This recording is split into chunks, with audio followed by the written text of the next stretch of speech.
This is the Pure Fury Creations Entertainment Network.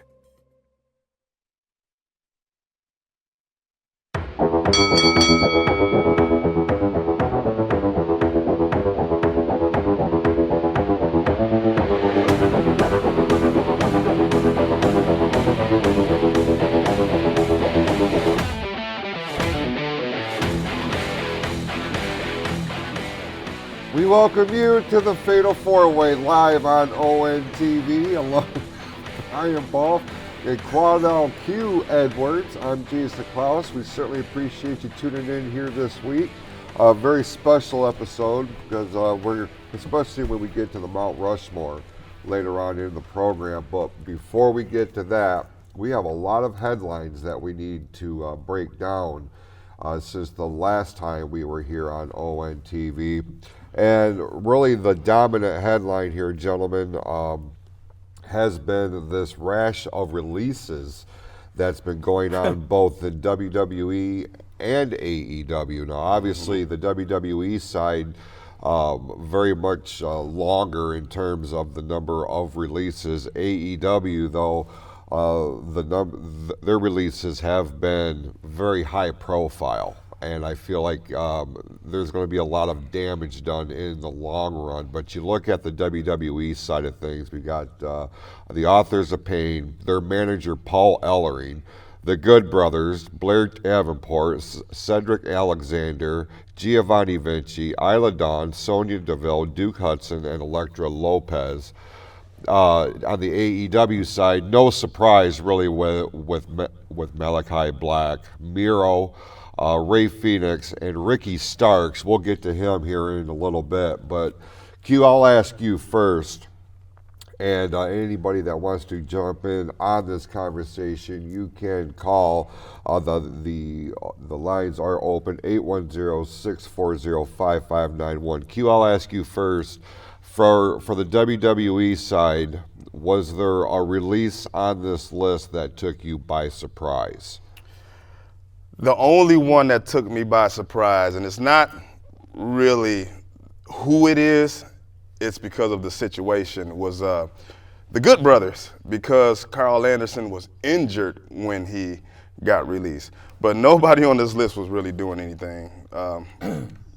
With all the talent you have in NXT, and you have all of these different programs, the next in line, and you know, people coming from TNA, you got to make some room for some of these people to come in and actually do something. So, you know, I'm not surprised. At least these guys can go somewhere else. I'm happy for Cedric Alexander. He can go join the Hurt Syndicate now, so right. They can complete that.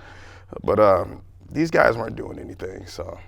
We actually talked about that, Brian. We talked about Cedric Alexander. Like, his future is pretty much already written in the stars. It's a no-brainer. There'll be no surprise when he shows up alongside Lashley, MVP, and Shelton Benjamin, which is probably the best move for him. You know, because even though it's under a new banner, he's with his buddies, and you know, when you have that kind of camaraderie, if AEW books it right, it can become their dominant faction if it's done. It should be in the right way. But for the rest of them, is there anybody on this list where you're like, man, that was a missed opportunity? They really could have done something with this if they had just given them the right surroundings, I guess. Not really. Like, I think Cedric Alexander is probably the most talented of the bunch, at least male-wise. Female-wise, probably Sonya, but she had such a long gap where she was gone for so long. Yeah. It's not a big surprise. I think, I mean, it might bite me in the future, but I don't think anybody there is going to be really that missed. I'm actually surprised Blair Davenport got called up when she did. I remember saying that. Right. And then they called her up and they didn't do really anything with her. It was like a waste of time. But she would be lost if she went back down to NXT. I think the two releases on the WWE side that I look at as like, man, you really could have done something with them, are the Good Brothers and the Authors of Pain. I feel like bringing the Authors of Pain back could have done a pretty good shot to the arm for the tag team scene. We've said it. Sean Kurgel has said it. We need more tag teams. Pardon me. And the Authors of Pain and the Good Brothers are established tag teams. These are not two single guys that they just threw together. Yeah. They really could have done more with this. Now, on the AEW side, how long before we see Aleister Black? Oh, not long at all. Yeah, there's a big difference between the releases on each side here. One side was requested, the other side just happened. So this Aleister Black thing, we've been, Brian's been singing the praises of this guy for a long time, and so have I. So we've all have pretty much. He's going to be there real soon, and it's got to be an impact when he shows up. I don't want to see him just standing in the crowd, with a suit on. I want to see him just, lights go out, come out and he attack somebody, or the board race. Yeah, the board race or something impactful. But yeah, we're gonna definitely see him real soon. As far as the other releases here, we're saving Ricky Starks obviously for last, but there's a lot of question marks around Miro, the former Rusev, and we were just talking before we came on the air here. If he was to go back to WWE, would he reassume the Rusev name, Rusev gimmick? Miro's his real name. So, what do you do with that? But then I look back over on the WWE side, and I'm thinking to myself, so many of these names on that board would really benefit with this partnership with TNA. Could we see TNA really become, I don't want to say, no, I'm not going to say it like that because that's not how I feel about it. But could TNA really benefit as the feeder system or, the AAA affiliate for WWE, and using these guys and gals with all this experience, all this name recognition would really help TNA's effort to become the number 2 spot. Would you agree with that? Oh, that'll definitely help, especially if, we all know that these guys are under the 90-day non-compete. Now, if you surprise somebody on one of the TNA shows with a partnership going on, I would waive that 90-day and surprise the audience with somebody from this list, just to give it that wow factor. Because if you have a partnership, then there's no reason for these guys to be under that 90-day non-compete and lose momentum or lose steam or anything. So you can really throw a shot. You can put a shot in the arm right there in TNA with some of these names. Like if you have the Authors of Pain just come out tomorrow, just show up out of nowhere and attack somebody. I mean, that's going to be a nice moment. Attack the Hardys. There you go. Attack a beloved team. You have a nice shot in the arm for TNA. I will waive that non-compete. Yeah, a lot of that is going to be how they're presented, how they're booked if they do make a transition over to the TNA brand. Because I look at the Authors of Pain and Paul Ellering, when they brought him back, number one, I'm a big Paul Ellering fan because of all the years he managed the Road Warriors.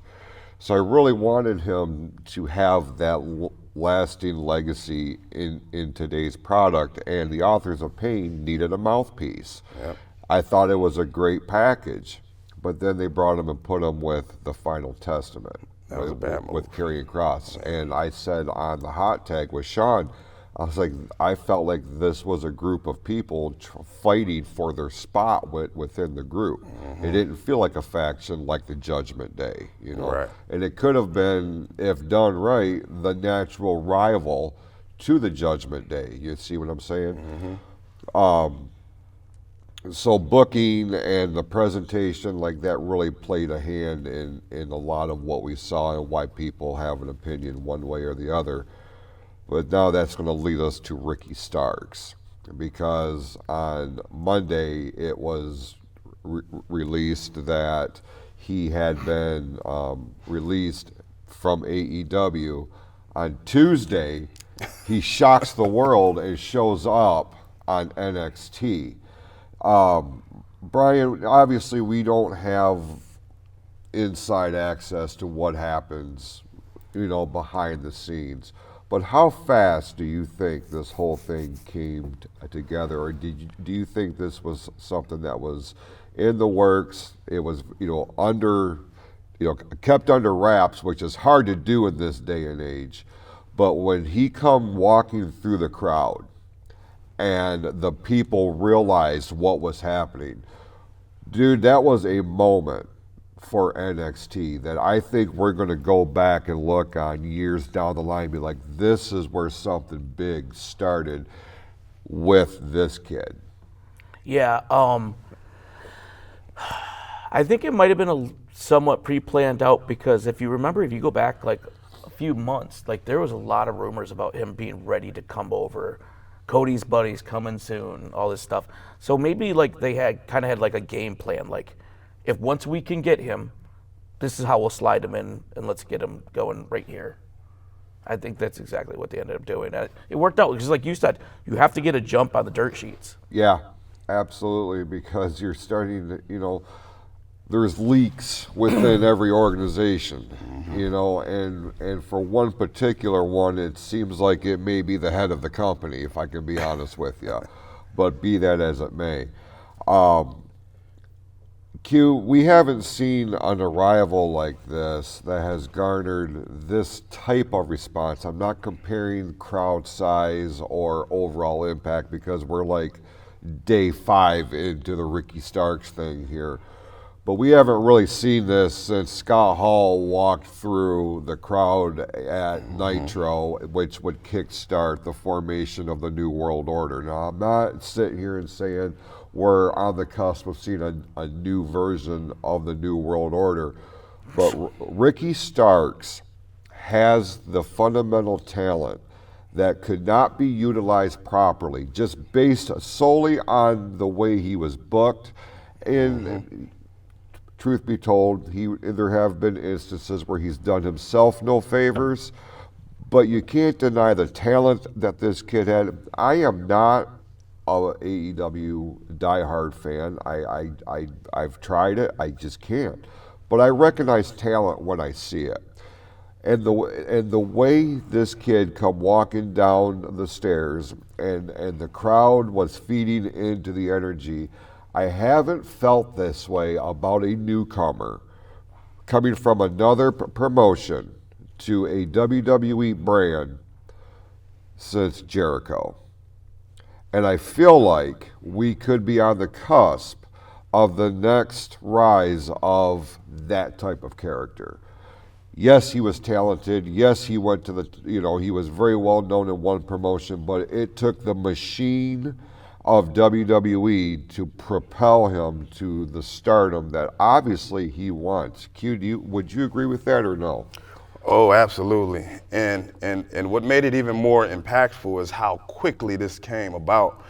Like you mentioned, that this definitely was a plan that was in the works. It was a Lex Luger turnaround. Oh yeah, you could say contract tampering if you want to, but man, this dude already had a plan already in place. He came over so fast that they couldn't even say his name because the contract was still in motion. Right. He's under what they call, and this is what's crazy, because like the internet is going crazy, like, oh man, they're gonna call him Ricky something else or something, like they're gonna give him a crazy name. No, if you know the way contracts work, he's gonna be under what's called a sync deal, which means his name is going to sync right in, and they're going to be able to market his name. That's his name. That is his name. He owns it, but now WWE can merchandise off of it, just like AJ Styles. But the way this happened so fast is what made it so impactful, and it made me think of when WWE was going through their little low point, and they were releasing all of these different talent back in the late 2019, 2018 times, and Aleister Black got released, and we were all upset about it, and he was under that, what we thought was a 90-day clause, but then he showed up on AEW in like 30 days or something like that, and that was like the big moment. This is a big moment because of the timing. The timing was right. They brought him in. He didn't have to say much. You know, the crowd knew who he was by chanting this man's name. And that's what you want. That's what you want, when you can garner a reaction from the live crowd and have nobody said his name, but having the crowd just go, Ricky, Ricky, Ricky, and over. I mean, that's a moment. That is a moment that is going to really be burnt into the history books of NXT. We saw the reaction that he got on an NXT show. My question to you is this. Would that have garnered the same type of energy, just on a louder level because of a bigger venue, if it happened on Raw or SmackDown? I don't think so. I don't either. I don't think so. I think that smaller arena really benefited it.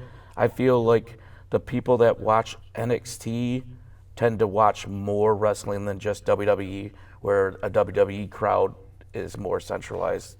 WWE. Not saying that they all are, but it's more, a lot of times when you meet a WWE fan, that's all they do. Right. When you watch people in NXT, they kind of expand themselves out a little bit more. It was funny you brought up the NWO thing, because I don't know if you've seen the end of NXT from Tuesday, but they have a new faction coming where they just released the silhouette of them, and people are like, that guy looks like Ricky Starks right there. Well, and I'm like, man, don't do it. Don't do the NWO thing. Especially when we see that list of releases. Right. It's like, you could, but we've done it. Don't do it. Yeah, I mean, who on that list would you even incorporate into something like that? Because if you're going to start a faction that is NWO-esque, you've got to believe it's got to be some main players that are going to be believable, that are actually able to take over the NXT brand. Do you just switch around AEW's letters and call it AWE, like aw? As them come in? You know, Ricky Starks, we've sat here and talked about him for the last little bit. In our view, in my view, this kid could be a potential WrestleMania main eventer in years to come, which brings us to this, because we do have our first official match that is signed for WrestleMania 41. Presumably this will be the match that closes out night one, which will be on April the 19th in Las Vegas. It's going to be the main event, Jey Uso challenging Gunther for the World Heavyweight Championship. And on our last episode, we sat here for an hour, broke down the Royal Rumble. We all gave our predictions. Not a one of us said it was going to be Jey Uso. Q, I mean, you guys know how I feel about this. I've been on the Jey Uso train for quite some time. But how did you feel?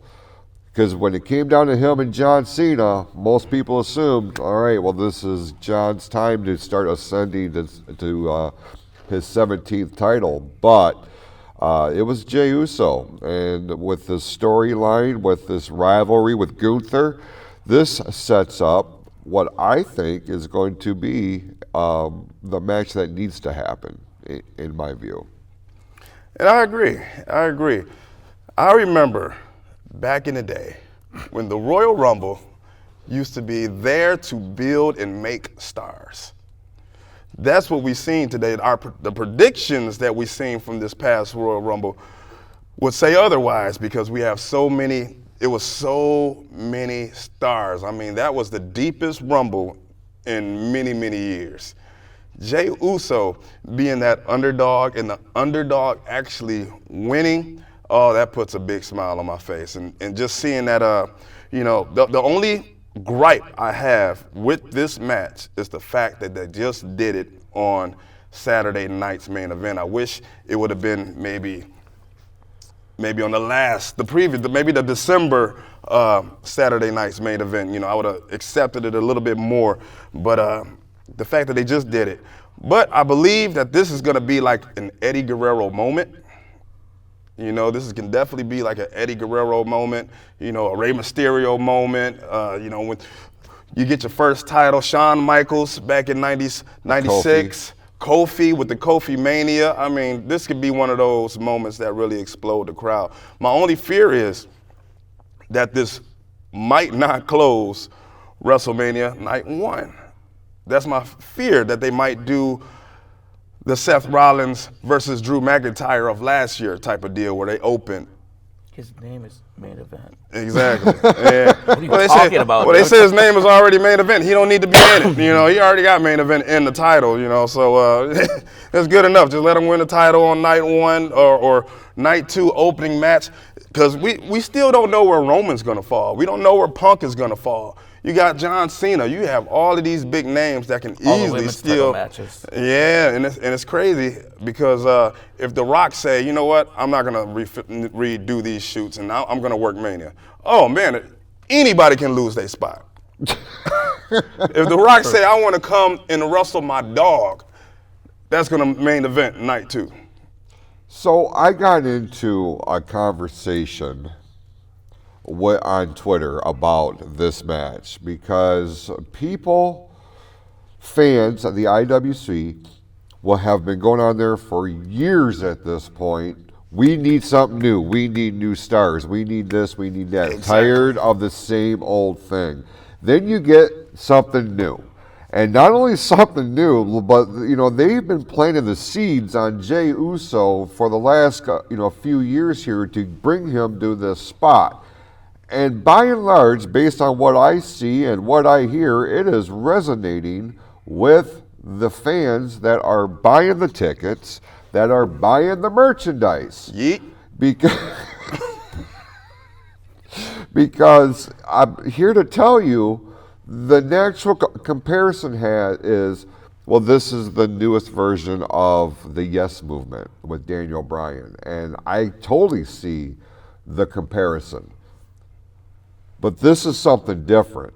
This Yeet movement about Jey Uso is on another level.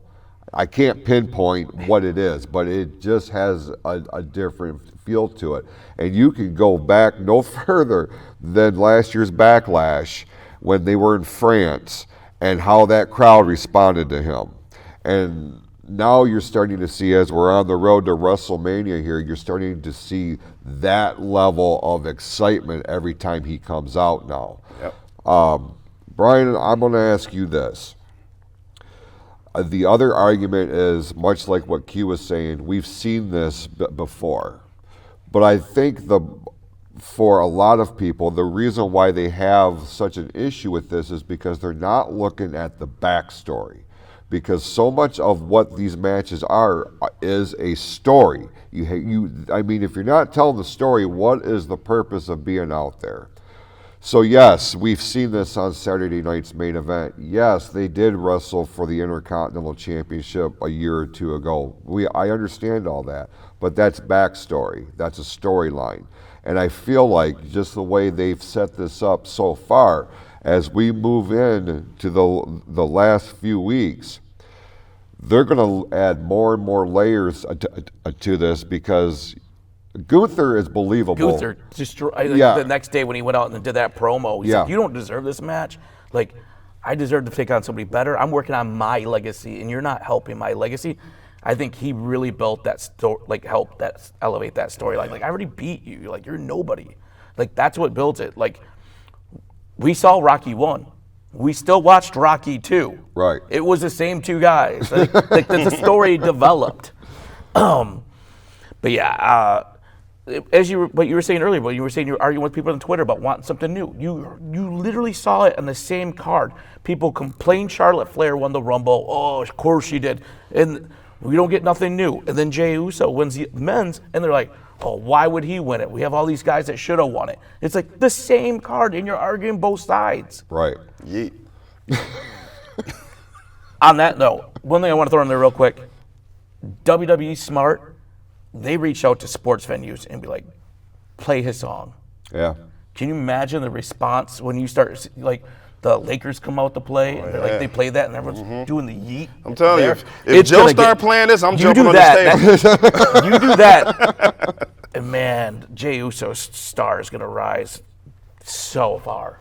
Even more than It would be it insane. already is. It'd be insane. Like, you start playing that in arenas and stuff like that. Right.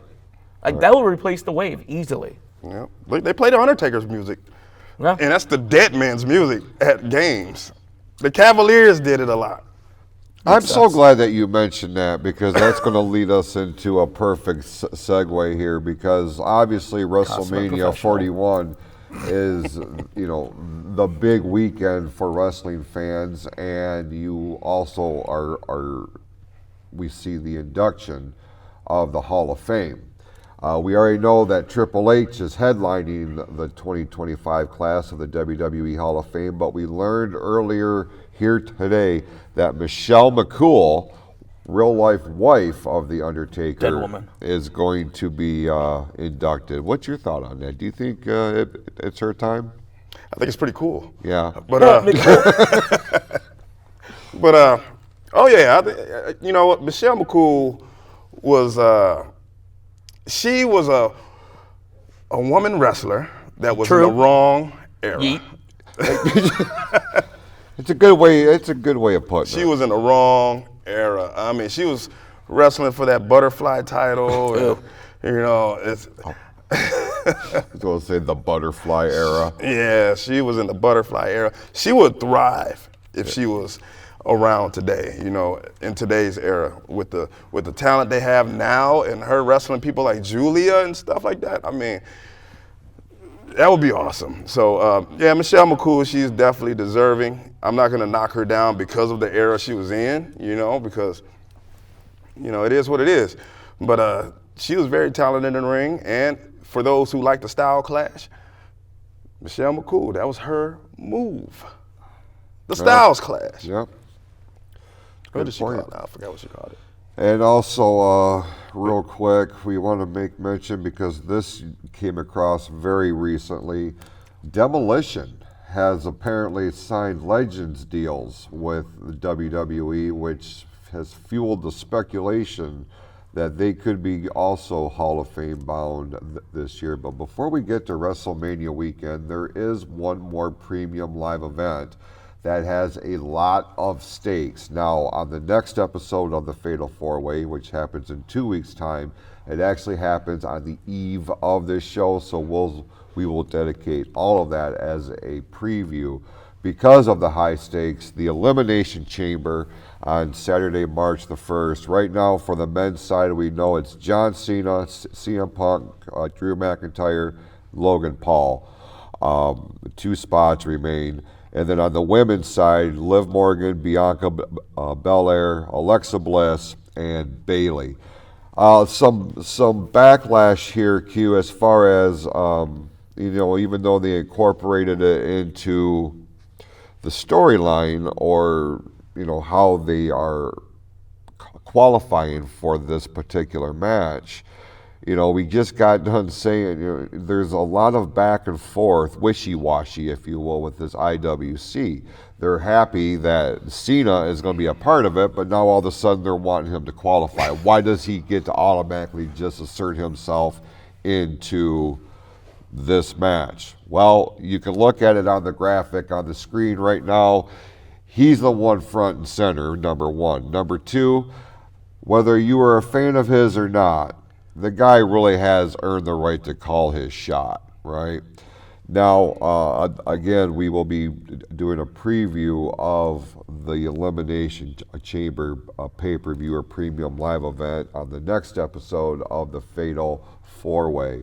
But as of right now, do you have an early prediction based on who is already in here? And is there anybody that they can add to this match other than the winner of Rollins and Finn Balor on Monday night? Is there anybody else that should be in this match, Q? I can see Rollins definitely getting in. The last one, Please don't say Sami Zayn. You know what? Why not throw a dark horse in there? You know, put Dominic in there. Put Dominic Mysterio in the Elimination Chamber. Have some fun with him. You know, as far as, you know, the ones that are in there, for those who don't know, you can put the camera right here. We got a special guest, Mr. John Cena, sitting right here in his chair. He's pretty much saying that he's going to win that match because that's his last Elimination Chamber match. That's his last way of getting to WrestleMania, where he can lose. Yeah, for sure. Again, we don't want to get too deep into this, but do you have an early prediction on this? Because the winner of the men's match is going to challenge Cody Rhodes for the WWE title at WrestleMania. I would lean towards Cena for the men's side, just because I feel like we need that storyline of him going to WrestleMania, not breaking the record, and then him having to work his way back up at a chance to get a chance at it. I think that's the best storyline we could have. Women's side, I think Io Sky gets a second chance at getting in there, like they do, like the second chance for her, especially seeing Rhea kind of cost her that match. Right.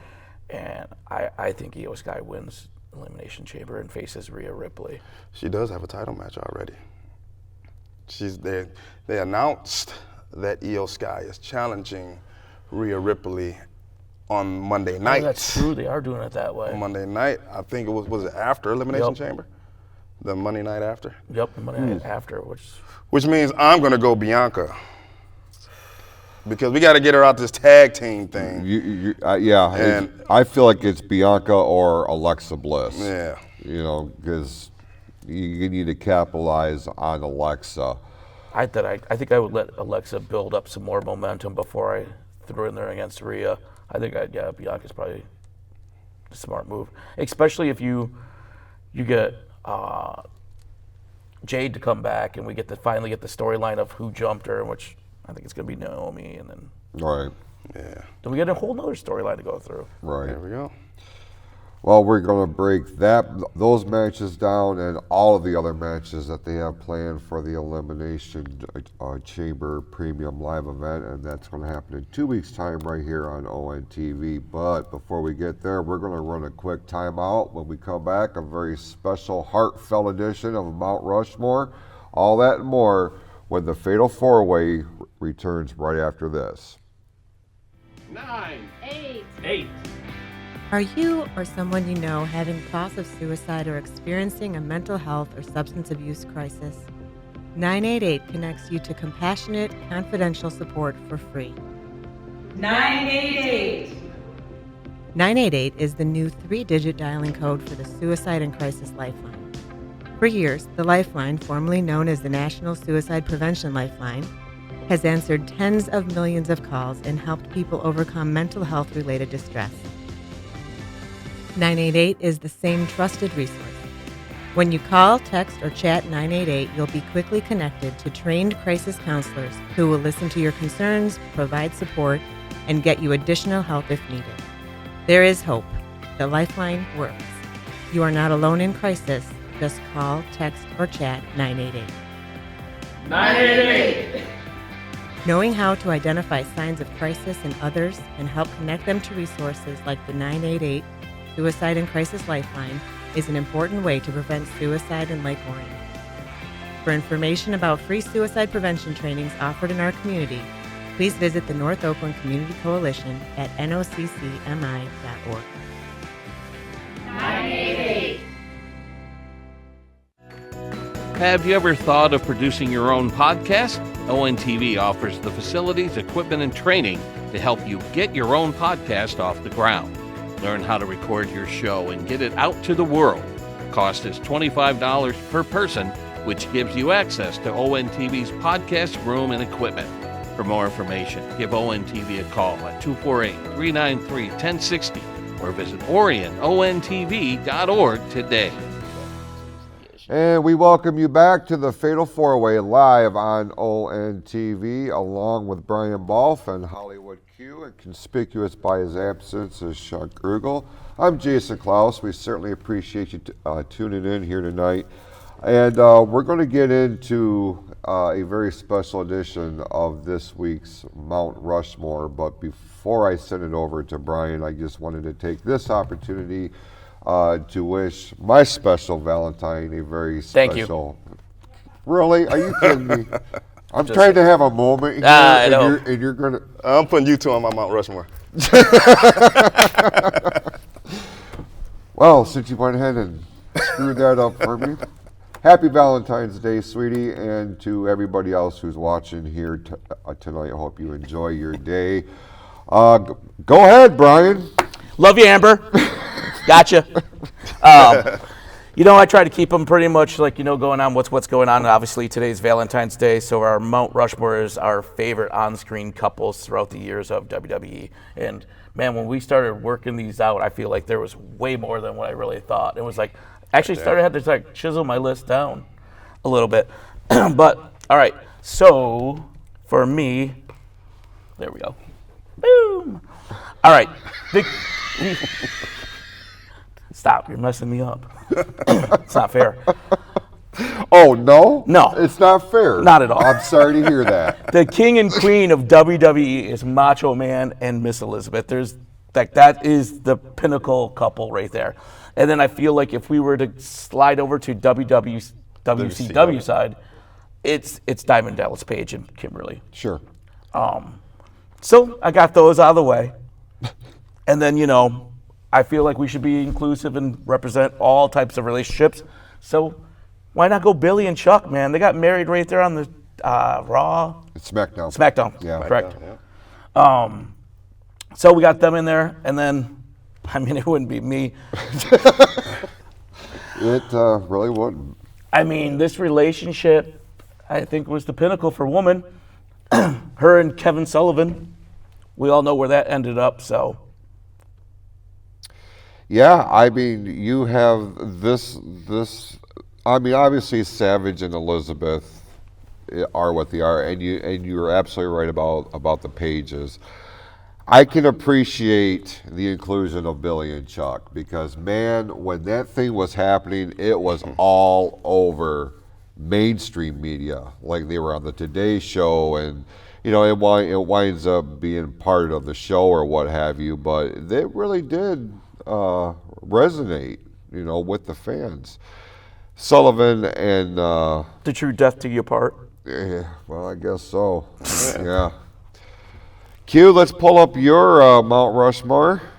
Ooh, some rough-looking cats. Yeah. Well, I'm going to start off with the two that's on top right now. Not Rhea, but Triple H and Stephanie. They are definitely on top. No, that's for sure. And Triple H makes two cameos here, because him and China. You're talking about a couple that can beat up pretty much everybody. Right. We talk about belts, the amount of belts between Oh the two yeah, of them that they held. man, and might be both of them tops. were fighting dudes. How about that? Right. Both look like dudes. Then up top, you got Undertaker and the newest inductee for the WWE Hall of Fame, Michelle McCool. And my last, I got to go with the new couple, and that is Montez Ford, who needs to have a breakout year. We've been saying this for the last couple years. And Bianca Belair. I got to go with them. Happy Valentine's Day, Sierra. We did it, man. Yeah, we all got it in. You should try it. Let's pull up Sean's Mount Rushmore real quick, and it's pretty self-explanatory. I feel like, at the top, the three of the absolute power couples in WWE history. Yeah. Vince and Linda McMahon, obviously from the behind-the-scenes perspective. Macho Man Randy Savage and Miss Elizabeth. Paul Levesque and Stephanie McMahon. Right now, WWE is such a huge a part of why it is as successful as it is because of these two. And then he went the ECW route with his final win with Beulah and Tommy Dreamer, because that relationship on screen provided some of the most controversial moments in ECW history. So yeah, he had a very good list. You know, he kind of went across the board, and that's going to bring my list up. I went old school in one of them and completely off the radar, but I mean, if you're going to talk power couples in professional wrestling, how do you not mention the Savages? More recently, we saw, you know, a power couple in terms of the storyline, but, you know, I would imagine just as much behind the scenes. As much as it pained me. I'm shocked to see her. I'm really shocked right now. I don't know what to say. I know, and that's why I didn't say anything to you guys, because I wanted that shock value. But Seth Rollins and Becky Lynch, you know, what they do behind the scenes as being mentors for the men's and the women's divisions in WWE. Right under them are The Miz and Maurice. They have, you know, what they've done in WWE and beyond with their reality show and things of that nature. So they're a real power couple. And then I went old school with Gorgeous, Jamie Garvin, and Precious. This was one of the first, you know, like a power couple or valet to wrestler relationship at the same time that Randy Savage and Miss Elizabeth were dominating the WWF. They were a very cool package, and I really appreciated what they brought to the NWA product at that time. So, yep, that's my Mount Rushmore. And in keeping in line with the Valentine's Day theme, NXT has a big show coming up this weekend. Vengeance Day, Brian. There's some big matches signed for this particular card, which is available on Peacock on Saturday, if I'm not mistaken. Correct. Yeah. Because it's going to go head to head with AEW's. Obviously, we don't know their card order, but they got Javon Edwards versus Ethan Page. Evans. Okay. Just giving my last name out to everybody now, huh? Yeah, it's true. Obviously, Javon's was cleared with a broken jaw that Ethan Page gave to him, so they're having this match. I think it's just Ethan Page he's ready to step up to that main stage. I don't think it's going to be too long before we see him on one of the main roster shows. Trick Williams versus Eddie Thorpe in a strap match. Anytime you have a strap match, whether you're invested in the character or the wrestlers or not, you have a strap match, you know you're going to see some stuff. You're going to hear some stuff that's going to make you cringe. It's going to be the one thing that you go back and be like, this was okay, but do you remember when this dude just smacked the crap out of this other one? So, very good. My only thing is like, it feels like they're going to push Trick to the main roster. Do you feel like Trick gets lost in the main roster? I don't think he's ready for the main roster yet. Me neither. Because he has a big following in NXT. Put a belt on him. You took the belt off of him. They're probably going to have the rematch yet before they do anything, but he could very easily end up being one of those guys on those lists soon, I think. Because if they pull him up, I don't think he's ready, and I don't think there's anything for him. What if they pulled him up to pair him up with Carmelo Hayes and make a tag team out of him? Because they both have a lot of charisma and a lot of talent. You know, we're sitting here saying we need more tag teams, established tag teams. They're not doing anything with these guys. Why could they not become the next version or the next incarnation of like a New Age Outlaws type of thing where you got two guys not doing anything, but you put them as a makeshift team. The next thing you know, they're setting the whole company on fire. That's very much what happened, and we really haven't seen anything like that on that level. We came close with Owens and Zayn.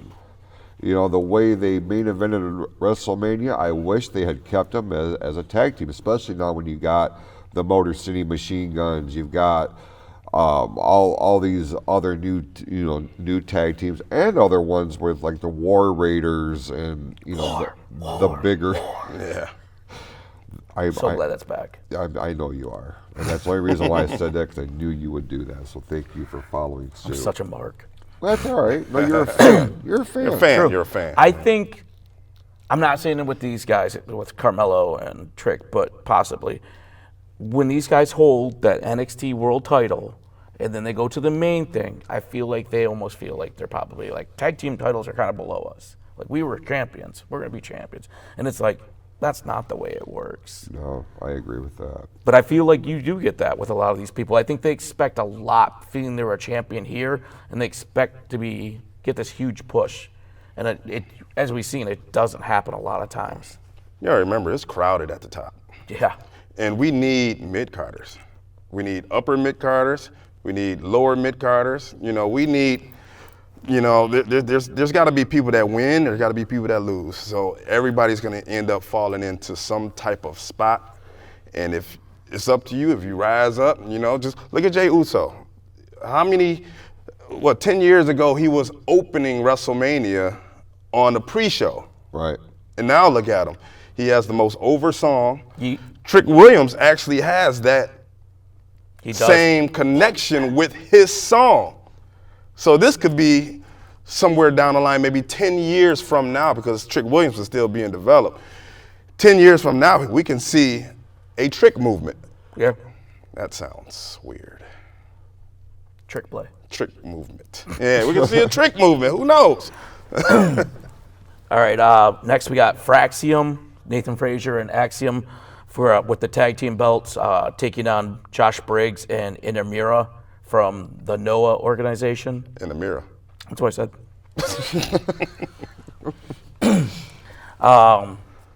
I think that's just kind of a waste of a match. They're not going to put the titles on. The Inamura guys, I think he's only wrestled once. And I think they've only wrestled once as a tag team on NXT. Yeah, they're new. So I don't see them taking the titles, especially off of those two that have basically cleaned out everybody in that division. I think it'll be a good match, though, because Fraxium, they're awesome. oh my God, when it comes to tag teams. When you're ready to make that move to make a tag team wrestling that thing again on main roster, they're the team to have there. Talking about a makeshift team, too. And they keep talking about breaking them up. I'm like, don't do that. Don't do it. Yeah, they're great together. Next up for the women's North American title, you got Stephanie Valcour versus Phelan Henley. What do you think? Title change? I like Stephanie. Me too. I love her. She's like one of my favorite women lately. Then for the heavyweight title, you got Oba Femi versus our main roster guys, Grayson Waller and Austin Theory. That seems like such a weird match to me. Very weird. Such a weird one. But that shows how thin the men division is in NXT. Yeah, their women's division is the women way are on top. Stronger. Well, I think that's one of the things that has really benefited NXT is the inclusion of the lower mid-card main event or main roster guys. Your Grayson Wallers, your Austin Theories. We've sang both these guys' praises for a long time. We give them an opportunity. Well, right now their opportunity seems to be on NXT, and there's nothing wrong with that. No. At this stage, back a handful of years ago, that could be seen as a demotion. But with so much moving and shaking going on, just the way the entire show and the whole presentation has been revamped and rethought out with the inclusion of Shawn Michaels kind of pulling the strings, behind the scenes. You really can't get a better guy calling the shots than the man who was known as Mr. WrestleMania. They didn't call him that because he needed a cute, nickname or anything like that. He was also the sexy boy. So, speaking of the women, the final one we got here is the women's champion, Julia, in a fatal four-way match. Versus Bayley, Cora Jade, and Roxanne Perez. I love you saved that for last, huh? Yeah, I know. I did my Joe Hendry movement. That's an interesting one there, though.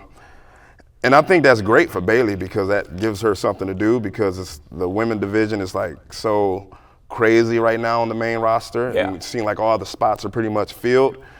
And with her being in a title match last year, after winning the Royal Rumble, and now not really having anything to do, it's good to be able to get to NXT, to be able to, not only have a spot, but to help the people on NXT to rise up.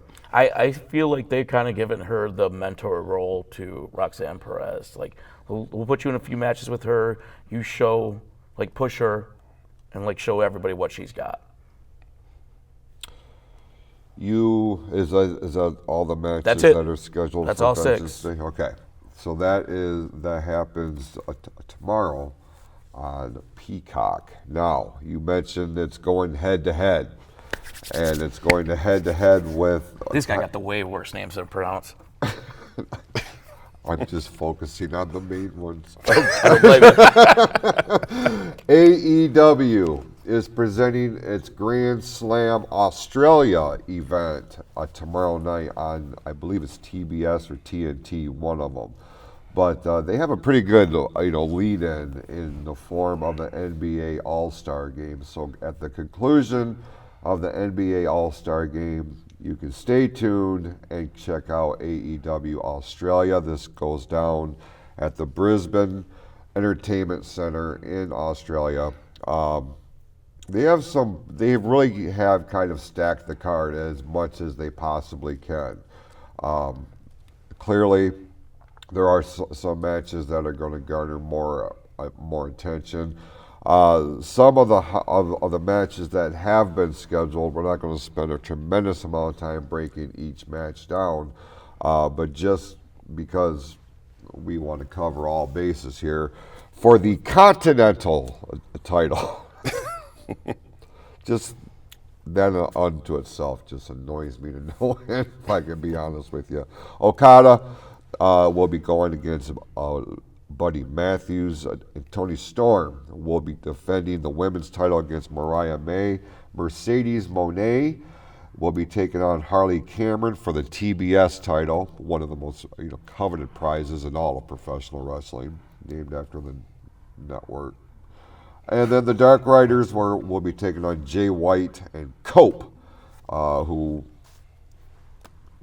Copeland, formerly known as Edge. Other matches are going to be taking place as part of this thing. Again, it goes live on the air immediately following the NBA All-Star Game on the Turner Networks. Any matches on this particular card? Brian, you said you might actually check this one out. This might be my first AEW, I can't say pay-per-view, almost pay-per-view. Right. I mean, they're on Special. I know it's going to be playing on Max, so I think I might actually tune in. Obviously, I'm going to watch NXT, and then in my free time, when I find some, I'll slide in some AEW. I want to see Buddy Matthews. I know, he's from Australia. It'd be cool to see him win a title if he does. There's quite a few people on there that are from New Zealand as well. Yeah. Isn't Tony Storm? Tony Storm is. Yeah. And I think there's a couple others. I know there was a little bit of controversy with the way this show had been originally advertised and things of this nature. First, it was when they came out, one of Tony Khan's big announcements about going overseas into Australia. We actually sat here on this show and said, man, what is it about Australia all of a sudden that it has become kind of a target, continent for both AEW and the WWE. This was originally supposed to be a pay-per-view event, and then there's a lot of speculation as to what went on behind the scenes as the total pivot from pulling it from pay-per-view, making it the Grand Slam, and putting it on a Turner network, a television network. And then they had to change venues in the process. So right out of the gate, as somebody who was a promoter, I can empathize with Tony Khan as to how frustrating that may be. But at the same time, you got to get out in front of this thing and just accept it for what it is and put your best foot forward. just a lot of the confusion behind the scenes with this. And if you are a jaded wrestling fan or you are looking for any kind of reason to criticize All Elite Wrestling, you had a smorgasbord of possibilities to work from. How important is it, Q, for AEW to nail it out of the park with this show? Now, with these type of matches that we have already announced here, and other ones that have been announced that will be taking place, with such a huge opportunity, the lead-in from the NBA All-Star Game, this is a golden opportunity. They have to nail it here, right? Oh, absolutely. And if I was Tony Khan, if I were to give Tony Khan a little bit of help here, I would say you need to open that show similar to what they used to do for Saturday night main event, when they used to put the big event on first, when you had the lead in from Saturday Night Live. Right. So because this might be a big opportunity to get more eyes on your product that don't even know that you exist. With all the people that's watching the NBA, and I'm one of them. I'm going to be watching the NBA, so this might be I might end up watching a little AEW, at least the first 10 minutes of it. You better hook me when I start watching it for those 10 minutes. So you put your biggest event on, or at least your most, your biggest workers. Start off with your biggest workers or your biggest storyline, something strong to really hook those fans. I feel like that Death Riders match in its no disqualification would probably be the best one to start off with. That's not going to hook me. I'm sorry. Which one on that match would? I don't know. That's Tony Khan's job. Okada and Matthews. Yeah, maybe that. Yeah. I feel now, I'm all I know about wrestling. I'm talking about if you want to hook those people that don't know, then maybe you go with the Death Riders. I don't know if I would go that route. But then as I sit here and I'm looking at the card and I'm trying to think of the other matches that I know, if I'm a casual fan, but I'm tuning into the NBA game, the All-Star game, number one, every other commercial break had better be some sort of bumper for the AEW show. Yep. I mean, consistently for those 3.5 hours. It has to be. If you have me hooked, number one, those promo spots had better have some people that I at least recognize their faces. Right. Jericho is the one that jumps out. You know. And he doesn't even have a match. He does. Does he? Who's he facing? I can't remember. I didn't write it down because I had I think he's in a 6-man tag or something like that. He is. He's doing trios now. And I don't know. Like, I saw his name, but I was in a rush and I just wanted to get like the main title matches down, or what I thought was going to be more high profile, right? Bear with me here. But if people do tune in from the All-Star game, I need to see something that's going to keep me invested. I need to see a face that I recognize. You could put Okada and Matthews, and they can have a 17.5-star match, according to Dave Meltzer. If I don't know who they are, I don't care. That's just how it is in this landscape nowadays. But I may, I don't know what else happening. If there's nothing else on, I may tune in and check it. It's hard to tell what. This Saturday night? This Saturday night, Okay. yes, sir. So that's not even an All-Star game. That's Saturday night. That's NBA Saturday night. That's the dunk contest and the three-point contest and all that stuff. Oh. Never mind. When's the All-Star game? Sunday? Oh, okay, so it is All-Star weekend. Yeah. Okay, I didn't think I was completely losing my mind. No. Okay, well, with that, we will go ahead and start to wind this episode down. We certainly appreciate everybody who tuned in here tonight, and we will be back here in 2 weeks' time for the preview of the Chamber a premium live event, and then of course we'll break down all the other headlines in and around the world of professional wrestling. With that, go out, be awesome to yourselves and to each other. We'll see you next time right here on the Fatal 4-Way, right here on ONTV as part of the PFC Entertainment Network. Happy Valentine's Day! This is the Pure Fury Creations Entertainment Network.